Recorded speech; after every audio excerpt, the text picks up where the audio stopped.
Amici di Telepace, siamo alla piscina di Lavagna. Tu hai voluto fortemente questo torneo con squadre che probabilmente molto ambiziose per la 2 che lotteranno per i playoff.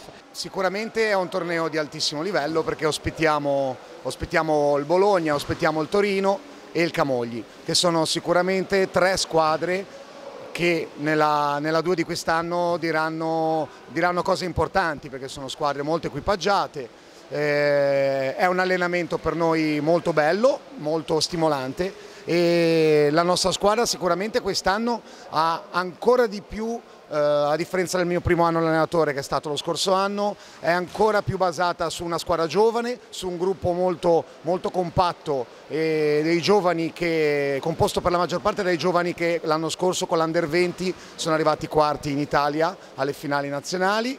Che è il piazzamento più importante della storia del Lavagna a livello giovanile, quindi sono veramente orgoglioso di poter schierare una squadra giovane di Lavagna, con qualche innesto ovviamente come sempre di qualche giocatore di esperienza e un rientro importante che è quello di Cimarosti dopo l'anno in A1 a Bogliasco, quindi è un bel torneo, molto bello. Ho visto che ormai siamo in vista dell'inizio della stagione dove contano i punti, prima il torneo e poi l'inizio del campionato 24 di novembre. Com'è l'umore della squadra? Allora, innanzitutto abbiamo lavorato molto forte, il carico di lavoro è stato importante. L'umore lo vedo buono.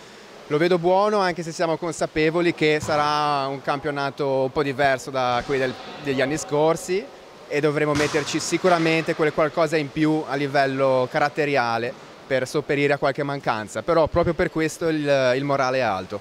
Cominciate subito con un torneo sabato e domenica con squadre senz'altro ambiziose per la Serie A2, ecco, come pensi che riuscirete a comportarvi?